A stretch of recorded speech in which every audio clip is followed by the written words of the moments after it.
Misogynistic president bans women from universities, then riots change everything. The sun hung low in the sky, casting an ominous red glow over the city as crowds gathered outside the Grand Hall. The day had started like any other, but now everything had changed. The president of the country, a man known for his rigid, patriarchal beliefs, stood at the podium, flanked by his allies. His speech was being broadcast across the nation, and the weight of his words would echo for generations to come. The crowd was silent, waiting for the moment that would mark the beginning of a new chapter, one that promised to divide the country more than it had ever been before. President Robert Dawson was a man of power, and in his eyes, women had no place in the academic world. Our nation needs order. Our future depends on men who are prepared for the challenges ahead. Dawson's voice rang through the speakers, his tone sharp, calculated. Women have their roles, family, community, but they do not belong in universities. Higher education is for the men who will carry this country forward. A ripple of shock spread through the crowd. There were murmurs, whispers that turned to shouts as the president's words sank in. For many, this was more than just a policy. It was a direct attack on their rights, their identity, their very future. I hereby declare that women are to be banned from universities nationwide, Dawson continued, a cruel smirk forming at the corners of his mouth. This is the step our country must take to preserve its strength. We will no longer tolerate the weakening of our foundations. As Dawson's speech ended, the crowd erupted in fury. Women began shouting, some pushing their way to the front, others breaking down in tears. This was no ordinary decree. This was an attack on their freedom, an oppression that could not go unchecked. The streets outside the Capitol erupted in chaos. Protests began within hours. Women from every corner of the country were on the streets, their faces painted with anger, their voices loud and unyielding. "We will not be silenced," shouted Marie, a fiery young student holding a sign high above her head. "This is our right. We will fight for our futures." Her words echoed in the streets, rallying others to her cause. The protests grew by the minute. Students, teachers, mothers, and daughters marched side by side, demanding that their voices be heard. Meanwhile, the president stood in his office, watching the protests unfold on a television screen. His eyes narrowed in disdain, his lips curling into a smirk. "This is exactly what we need. Let them protest. Let them waste their energy." He turned to one of his advisors, a man in a dark suit who stood nervously at the back of the room. "Bring in the police. Make sure these protests are broken up quickly." The police arrived hours later, a heavy presence in the streets. The protesters were met with tear gas, rubber bullets, and riot gear. The resistance was fierce, but so was the government's force.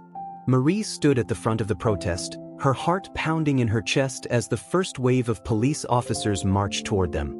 The sound of shouting and the clatter of shields filled the air.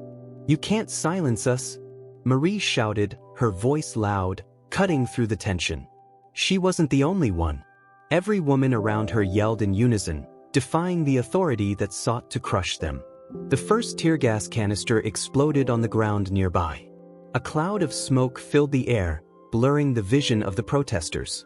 Coughing, some women began to panic, but others stood their ground, pulling their shirts over their noses and continuing to shout. Marie wiped her eyes, her gaze fixed firmly on the police. "We will not back down," she muttered to herself, gripping the wooden pole of her sign tighter. "This is our fight." But the police were relentless. They surged forward, pushing the protesters back, shoving women into barriers, dragging others away in handcuffs. The violence escalated quickly as the authorities cracked down harder. Amidst the chaos, Marie was pulled from the front lines by her friends, who knew they had to keep the core group together. She struggled against the strong hands gripping her, but the weight of the situation settled in. This wasn't just a protest anymore. This was a battle for their freedom. Back at the president's office, Dawson was preparing for a press conference. He had no intention of backing down. He wasn't worried about the riots. In his mind, they were just a temporary inconvenience.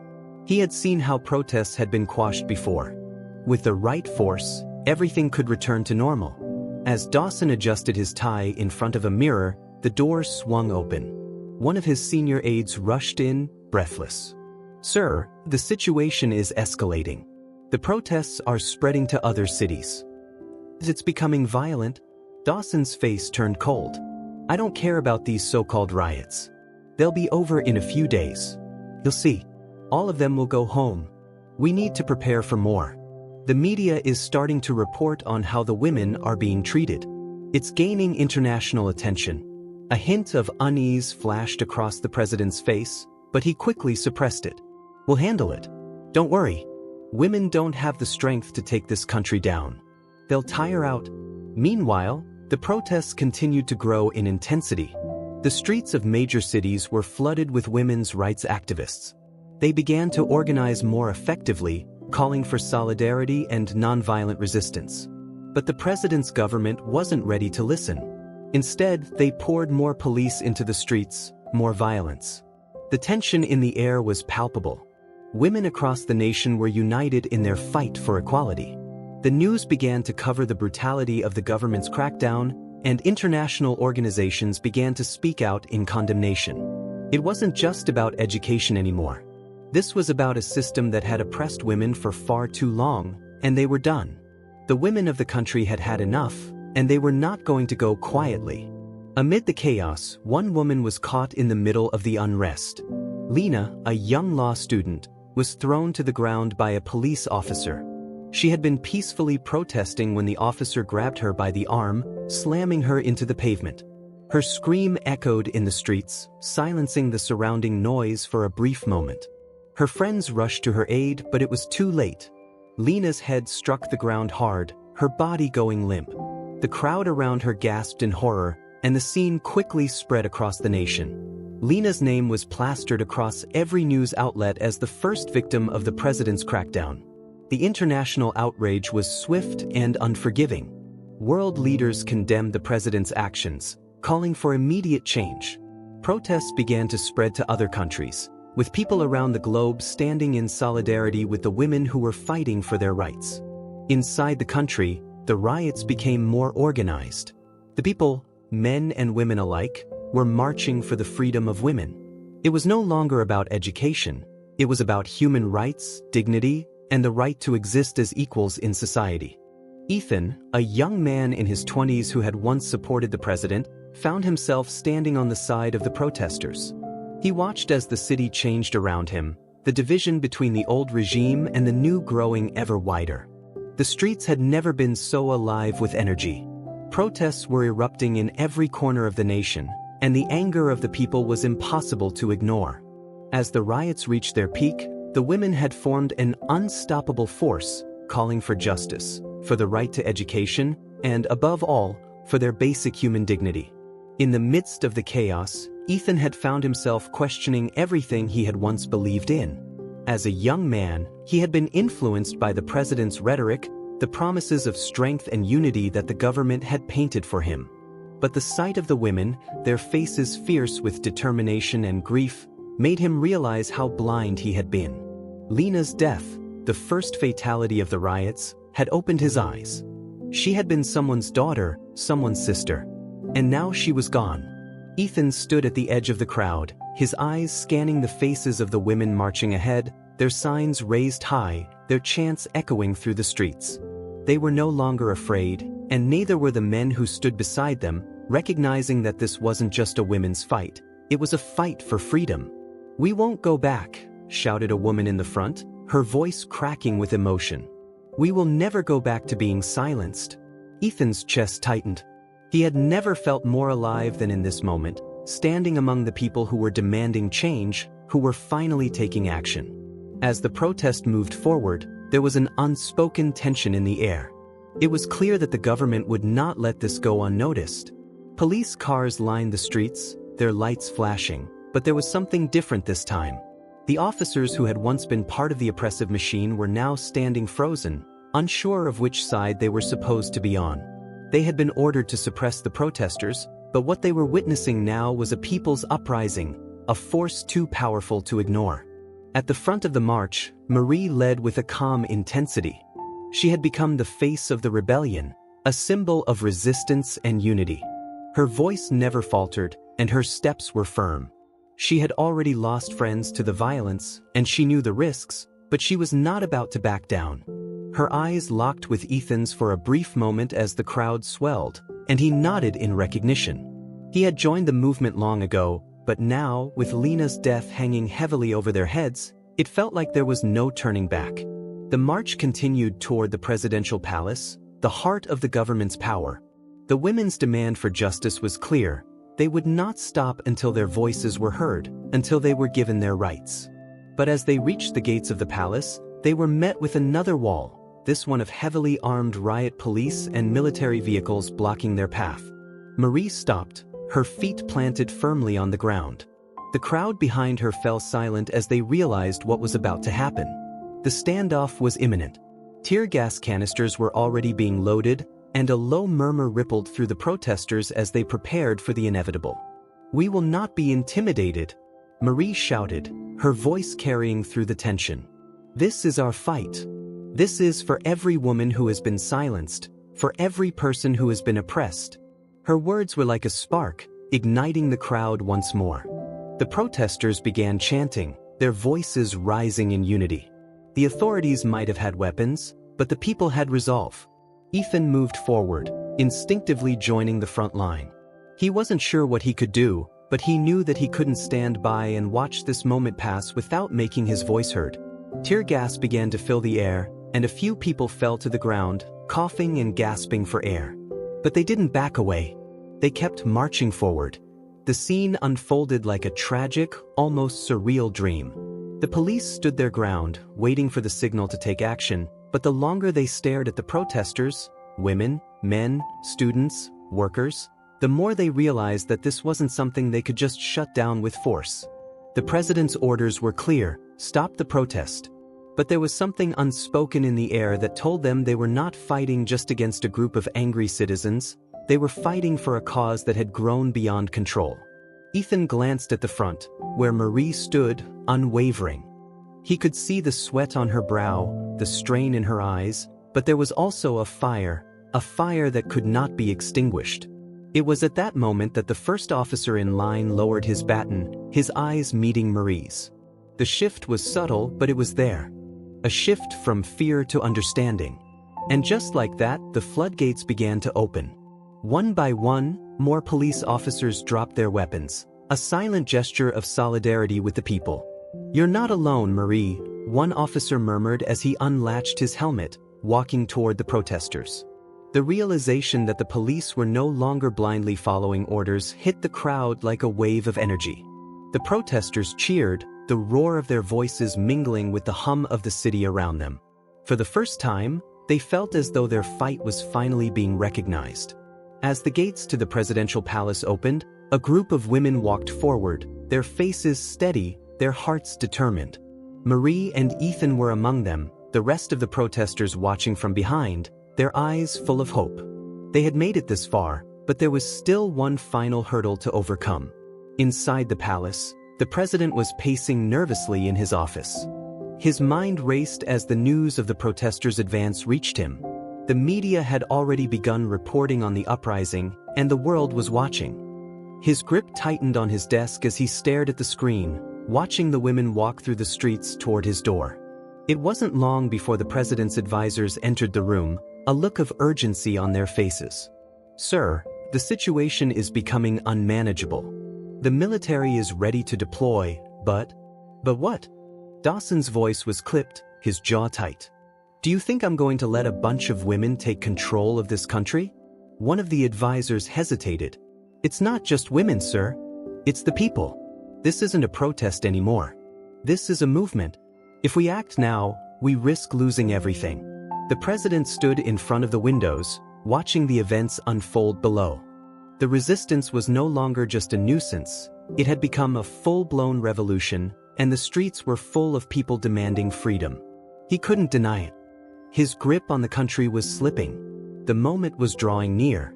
The final showdown between the old world and the new was about to unfold. Would the president's iron grip on power hold, or would the people rise up and claim what was rightfully theirs? Ethan could feel it. The weight of the world was on their shoulders, but in this moment, there was no going back. The fight for equality had reached its peak, and the streets would never be the same again. The tension in the air was palpable as the crowd stood at the gates of the presidential palace. There was a sense of anticipation, but also a deep uncertainty. The protesters had gained ground, but they still didn't know how the president would respond. Would he choose to use violence to protect his power, or would he realize that the time for cruelty had passed? Inside the palace, President Dawson continued to pace, his hands clasped behind his back, his eyes darting between the monitors displaying footage of the protesters. The sound of their chanting seeped through the walls like a distant storm, growing louder with each passing minute. "Sir," one of his advisors spoke cautiously, "you have to make a decision now. We can't keep waiting for this to escalate further." Dawson paused, taking a deep breath. He could feel the weight of the moment pressing down on him. He had always been able to control the narrative, to twist things in his favor. But this was different. The people had united in a way he hadn't anticipated. This wasn't just about education anymore. This was about freedom, equality, and the right to be heard. "I'll make the decision," Dawson muttered, his voice cold. "I'll put an end to this once and for all." Outside, the protesters were standing shoulder to shoulder, the chanting growing louder as they pressed forward. Women of all ages stood side by side, their faces filled with determination. Their signs raised high, their message was simple but powerful: "We will not be silenced." Ethan stood at the forefront of the crowd, his heart racing. He had never been this close to a moment of true change. He could feel the energy in the air, the electricity of a nation on the brink of transformation. But he also knew that everything could change in an instant. The president was still a powerful figure, and the military was ready to act at his command. Marie, who had become the face of the movement, stood beside him. Her eyes were fierce, filled with a quiet confidence that came from knowing they had the people on their side. "We've come this far," Marie said, her voice steady. "We're not backing down now." Ethan nodded, his hands clenched in fists. "We can do this. Together." As the crowd surged forward, the gates to the presidential palace slowly began to open, revealing rows of heavily armed soldiers standing in formation. The sight was enough to make anyone hesitate, but the protesters kept moving forward, undeterred. Behind them, the city was silent. The streets were lined with civilians, watching the events unfold. Some stood in solidarity, some in fear, but all of them were waiting to see what would happen next. Would the government turn their guns on their own people? Would this be the moment that defined the future? A voice boomed from the palace, the president's voice blaring from loudspeakers. "This ends now," Dawson shouted. "You are all traitors to this country. I will not let you tear apart everything we've worked for." The words were meant to intimidate, but the protesters stood firm, refusing to be moved by the president's threats. This wasn't about his vision anymore. It was about the people's vision, their future. "We are not your enemies," Marie shouted, her voice carrying through the crowd. "We are the future of this country. We will not be silenced, not by you or anyone else." The tension reached a boiling point. The police stood at the ready, their hands on their batons, their faces expressionless. The army soldiers took their positions, the barrels of their guns glinting in the fading light. And yet, the protesters didn't falter. They stood tall, their hearts united in the fight for justice. Marie stepped forward, her gaze locked on the president's soldiers. "We won't stop until our voices are heard," she said, her voice strong and unwavering. "You can try to silence us, but you won't succeed. We are here to stay." Her words were met with a resounding cheer from the crowd, and for a moment, the soldiers hesitated. There was power in their unity, and the president's forces were beginning to see that. These weren't just angry women, they were mothers, daughters, sisters, and friends.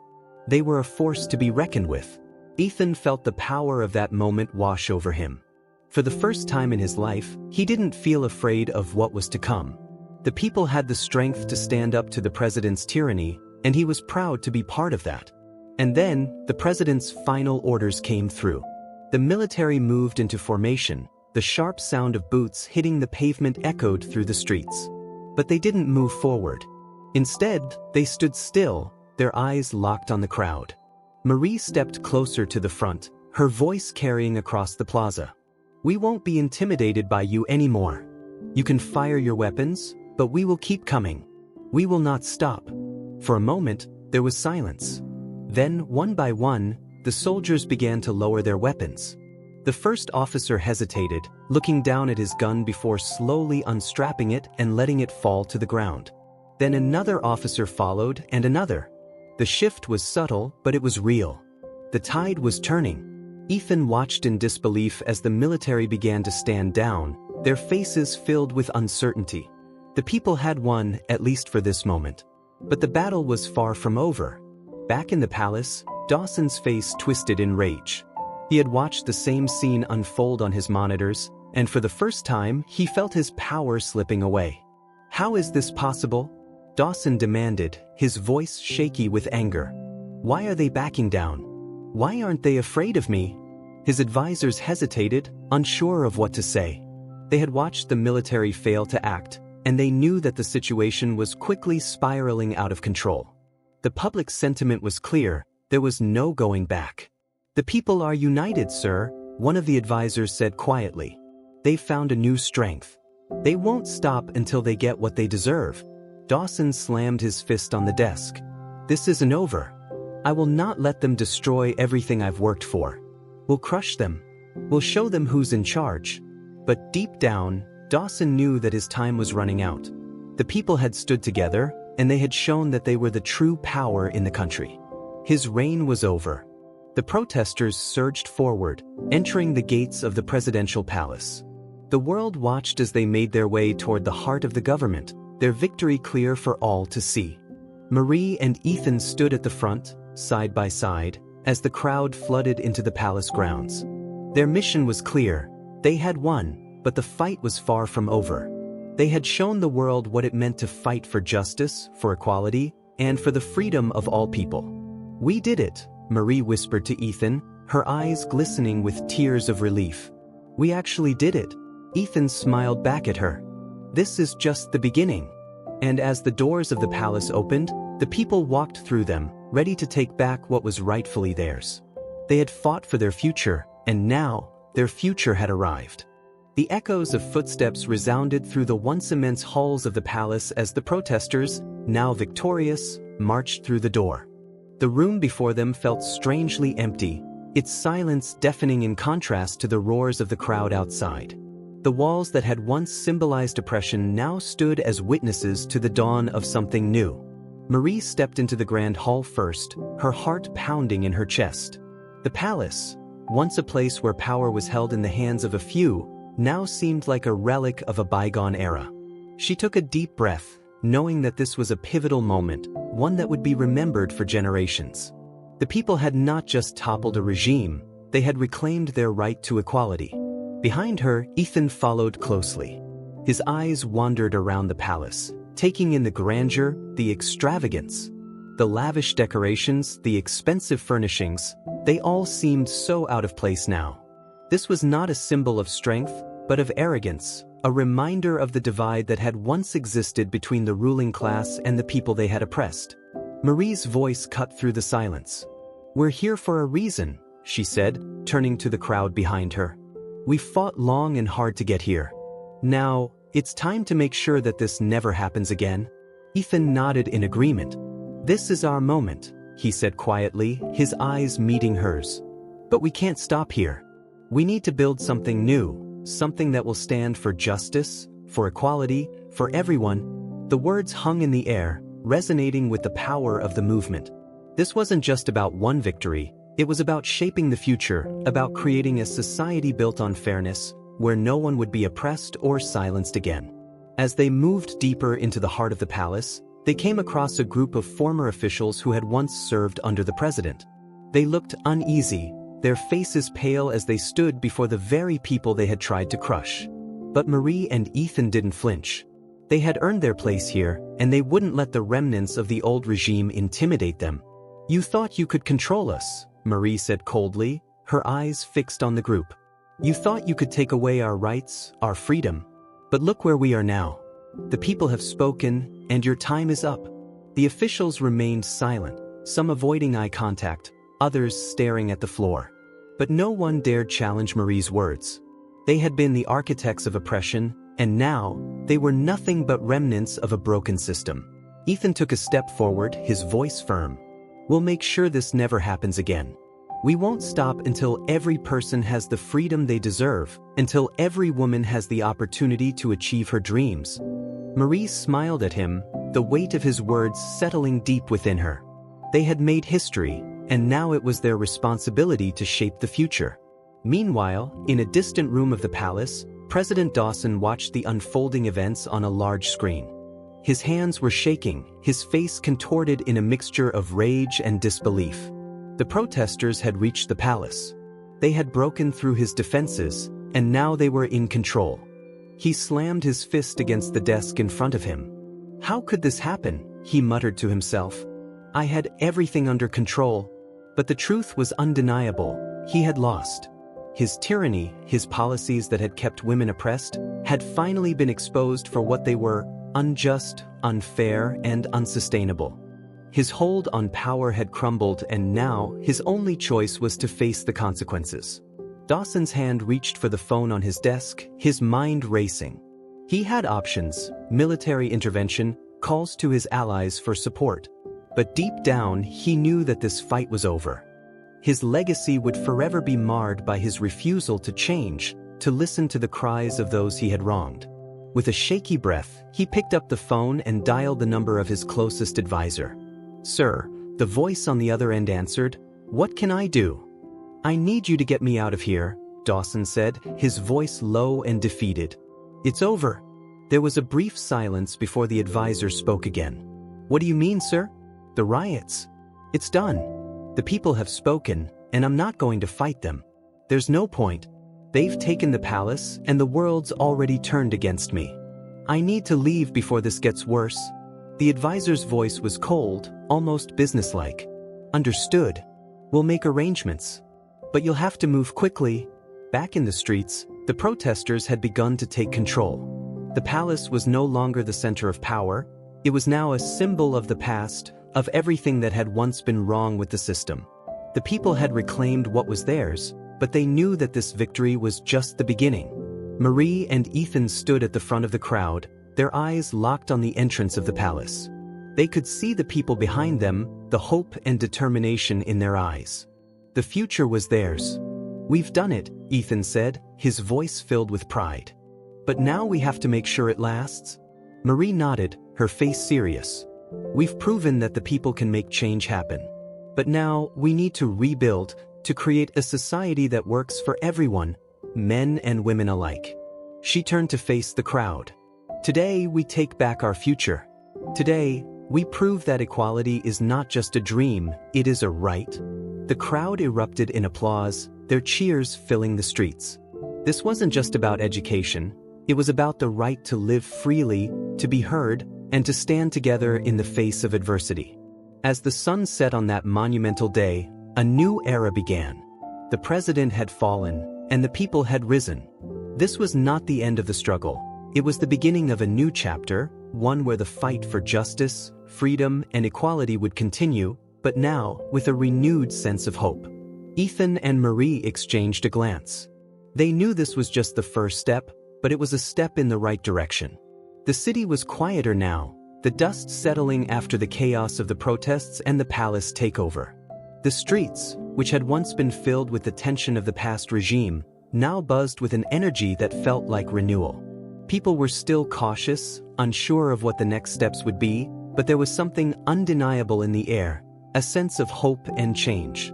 Ethan stood at the edge of the crowd, watching as people gathered in groups to discuss what had happened and what was yet to come. He could hear snippets of conversations, voices full of emotion and ideas. "We did it," a young man said to his friend, a look of disbelief on his face. "We actually took down the president." "Yeah, but we need to make sure this doesn't happen again," his friend replied, a tone of caution in her voice. "We can't let them come back. We need to build something better." Ethan nodded to himself, agreeing with the sentiment. This wasn't just about defeating one man. It was about changing the entire system. The battle for equality had been won, but now came the hardest part: building a society where everyone had the same rights, where no one was oppressed or silenced. Marie walked up beside him, her face thoughtful, her eyes scanning the crowd. She looked weary but resolute, her determination still burning bright. "We've made it this far," she said quietly, her voice carrying the weight of everything they had been through. "But this is just the beginning. We've got to keep pushing, keep fighting for what we deserve." Ethan looked at her and nodded. "We've come a long way. But I know it's not over. We've got a long road ahead of us." Marie smiled at him, a small but knowing smile. "We'll face it together." The following days were filled with discussions, debates, and negotiations as the country slowly began to rebuild. The old system was collapsing, and with it, the remnants of the president's authoritarian policies. But now, the question was, what would take its place?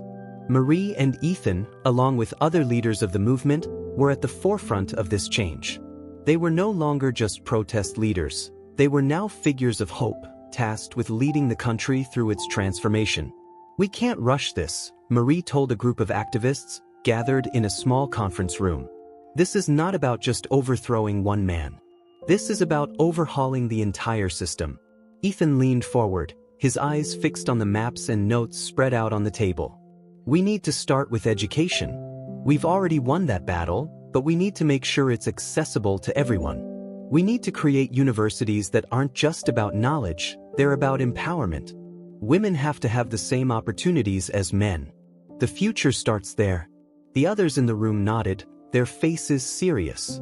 They knew that education was the key to breaking the cycle of inequality that had plagued the country for so long. "But we also need to tackle the economy," another activist added, her voice sharp. "The president's policies have kept women out of the workforce, and that has to change. We need to ensure that women are empowered to work, to earn a living, to make choices about their own futures." Marie nodded.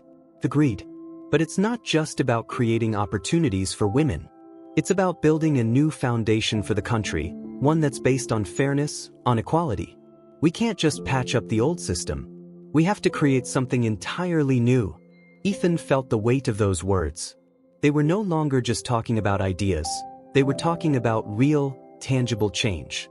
They had taken down the old regime, but now they had to build something better. The road ahead was uncertain, but they had one thing that had been missing for so long: hope. The next few weeks saw rapid developments. The country was in the midst of a political revolution, and the old government was being dismantled piece by piece. The people had reclaimed their power, and now it was time to put that power into action. A new government was being formed, one that reflected the values of the revolution: equality, fairness, and justice. It wasn't easy.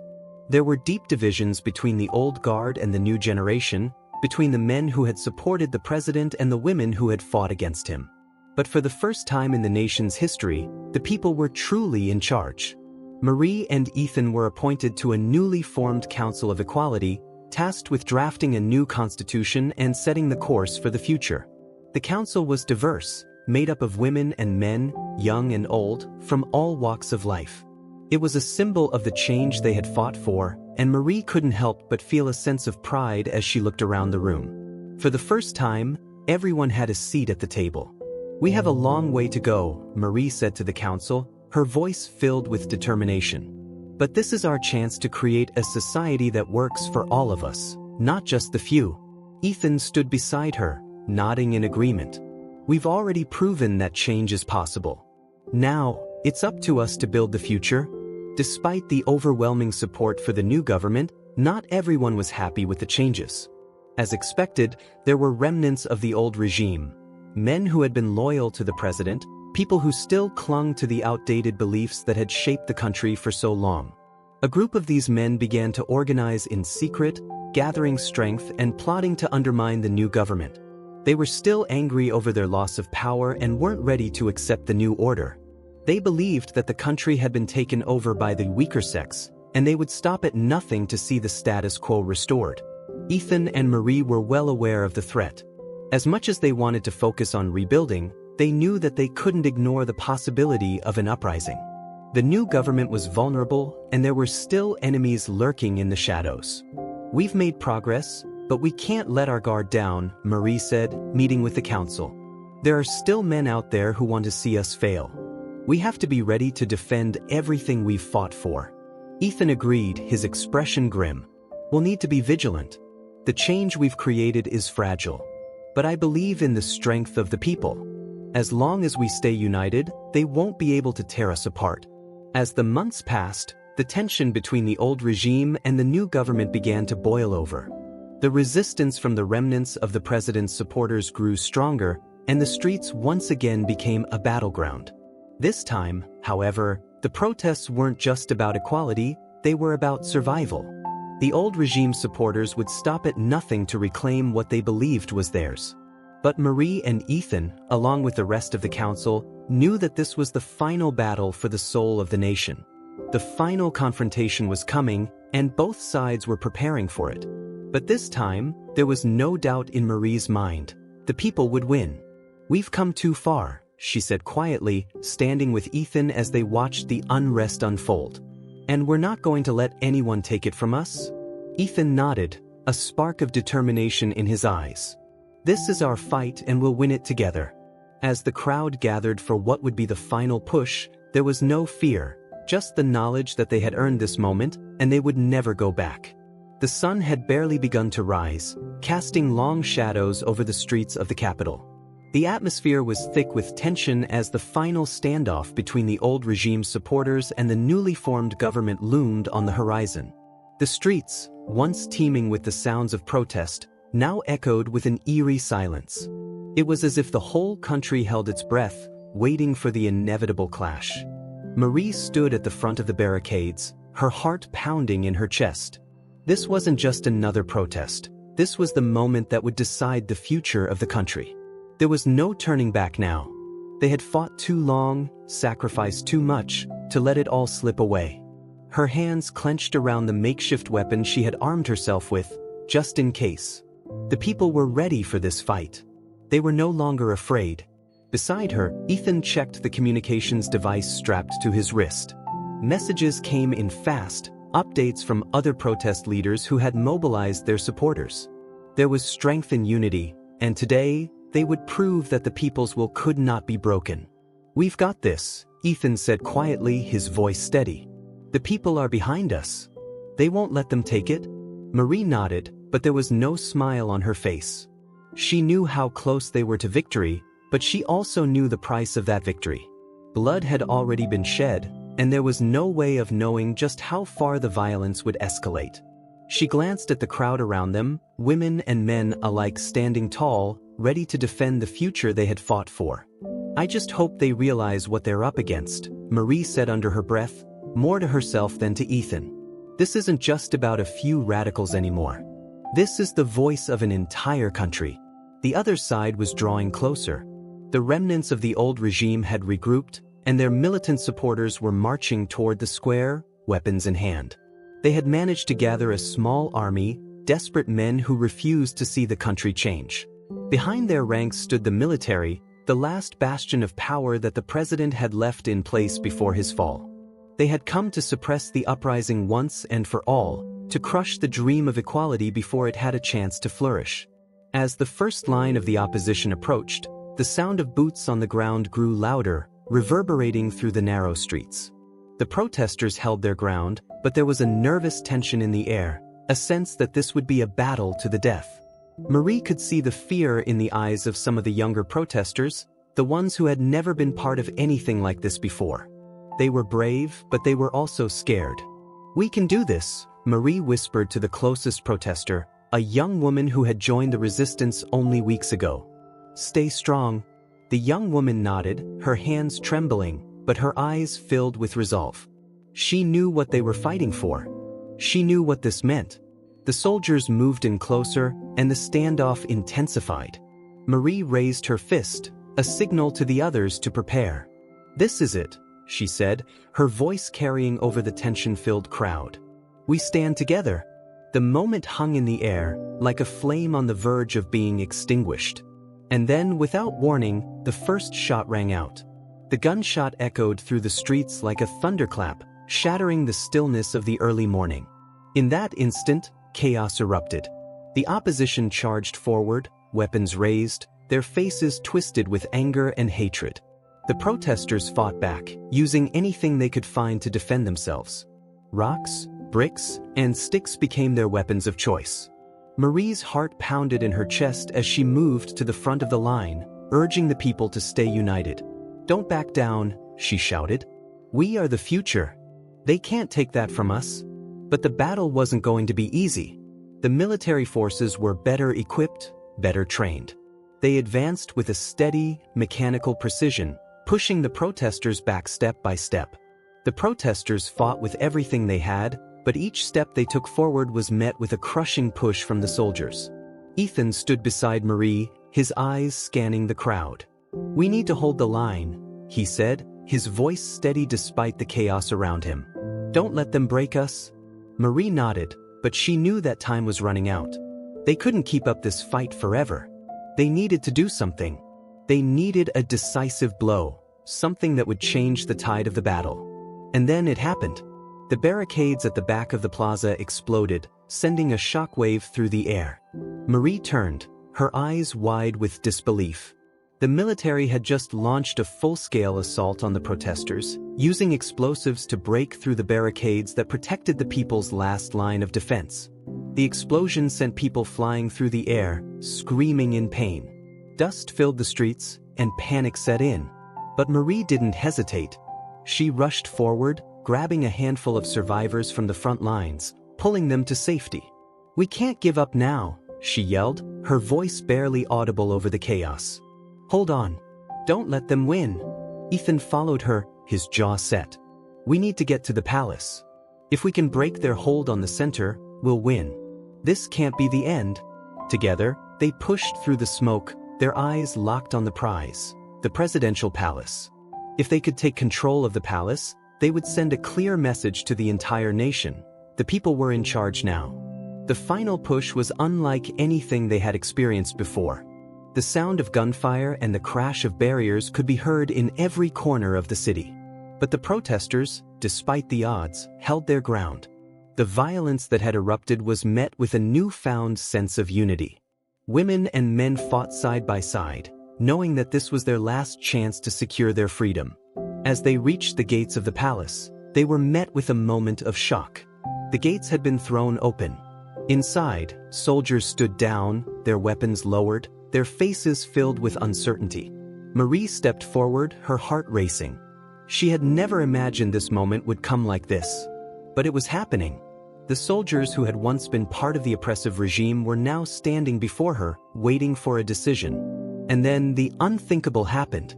One of the officers, a man who had once served under the president, dropped his gun to the ground. "We can't keep fighting," he said quietly, his voice filled with regret. "You've won. We can't defend this anymore." For a moment, everything seemed to freeze. The protesters, the soldiers, the whole world. And then, one by one, the other soldiers followed the officer's lead, dropping their weapons, their loyalty to the president finally broken. The crowd erupted in a collective roar of triumph. The palace was theirs. The fight had been won. In the days that followed, the country began to heal. The remnants of the old regime were dismantled, and a new government was formed, one that represented the people, one that was based on the principles of equality, fairness, and justice. Marie and Ethan were at the forefront of this rebuilding process, working alongside leaders from all walks of life to create a new constitution, one that would guarantee the rights of every citizen, no matter their gender, their race, or their background. "We've done it," Marie said quietly, her voice filled with emotion. "We've won." Ethan nodded, his eyes scanning the peaceful streets. "This is just the beginning," he said, his voice full of hope. "The future is ours to create."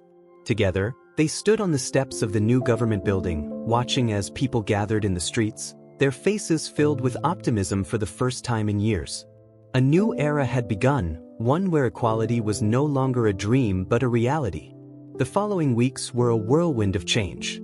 Marie and Ethan worked tirelessly, meeting with leaders from across the country, building alliances, and ensuring that the newly formed government was on solid ground. There were still challenges ahead. Old supporters of the president lingered, and there were those who still resisted the sweeping reforms, but there was also an undeniable sense of optimism.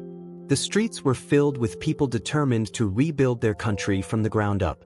"I never thought I'd see the day when the people would take control," Ethan said, looking out over the bustling city square. People were walking freely, their faces glowing with a sense of hope they had never experienced before. Marie stood beside him, her arms folded as she took in the scene. "It's a beautiful sight," she said quietly. "But we can't forget what we've fought for. We have to make sure this doesn't go to waste." Ethan turned to her, his expression thoughtful. "The fight's not over. We still have to make sure that the changes stick, that we don't fall back into the same old patterns." Marie smiled, a soft but determined smile. "That's why we're here. To make sure this new government works for everyone, not just for the rich or the powerful, but for everyone." As they walked through the city, they passed signs that read, "Equality is our right. Women's voices matter." People were starting to feel the power of their collective action. The old order had been toppled, but it wasn't the end. It was the beginning of something greater, something that would ensure a future where no one would be left behind. But as they continued down the street, Marie's mind kept returning to the idea of what came next. The country had been given a second chance, but it was fragile. They couldn't afford to lose the momentum. Despite the victory, there were still powerful forces at work behind the scenes. The remnants of the old regime weren't ready to concede just yet. A quiet rebellion was brewing, fueled by those who felt they had lost everything, men who had benefited from the old system and were unwilling to let go of their power. "We've already seen this before," Marie said during a meeting with her closest allies. "The president may be gone, but his influence still lingers in pockets of the country." Ethan nodded. "We can't afford to be complacent. The fight for equality might be over for now, but there will always be people who want to tear it down." Their team of advisors listened intently. The people were united, but the road to lasting change was long and fraught with obstacles. Those who opposed the idea of a fair society were still lurking in the shadows, waiting for their moment to strike. "We need to root out any remnants of the old regime," Marie continued. "If we don't, they'll find ways to undermine everything we've built." Her words hung in the air, heavy with the understanding that this fight was far from over. While the streets were filled with celebration, the true battle would take place behind the scenes. Days later, the quiet rebellion that had been simmering beneath the surface boiled over. It began with small, seemingly insignificant acts: sabotage, spreading disinformation, and the disruption of public services. But soon, the opposition's efforts became more coordinated. It was clear that there was a concerted attempt to disrupt the new government. Late one night, as the council met to discuss the next steps, a sudden explosion rocked the building. The windows shattered, and the ground trembled beneath them. "What was that?" Ethan shouted, instinctively stepping in front of Marie to protect her. "I don't know," she said, her voice steady despite the chaos around them. "But we need to move, now." They rushed to the windows, peering out at the streets. Smoke billowed from several buildings, and the sounds of sirens could be heard in the distance. "This is no accident," Marie said, her eyes narrowing. "Someone is trying to bring us down." As the protests turned into clashes, the scene was reminiscent of the riots that had brought them here. The difference now, however, was the unity they had gained. The people were no longer fighting alone. They were fighting for a new world, and they were determined to defend it at all costs. The city descended into chaos as groups of opposition forces clashed with police, military, and protesters who had refused to back down. The atmosphere was electric, a volatile mixture of anger and fear. Marie and Ethan knew this was a critical moment. If they didn't take decisive action, they risked losing everything. "We can't let this turn into another civil war," Ethan said, his voice filled with urgency. "We need to take control before they do." Marie nodded, her expression grim. "It's time for the final stand. We have to end this now."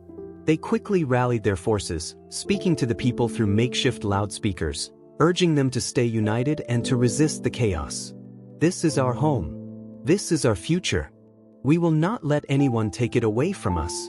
The people answered her call, flooding the streets once again.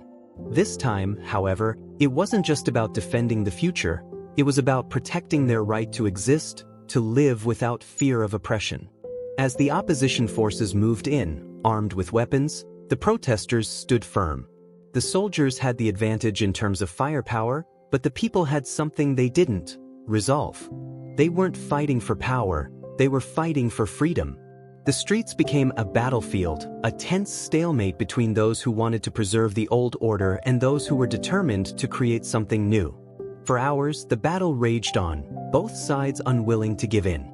Just as it seemed like the protesters would be overrun, something unexpected happened. The military that had once been loyal to the president began to turn. The very soldiers who had been ordered to suppress the protesters now began to hesitate, their faces filled with doubt.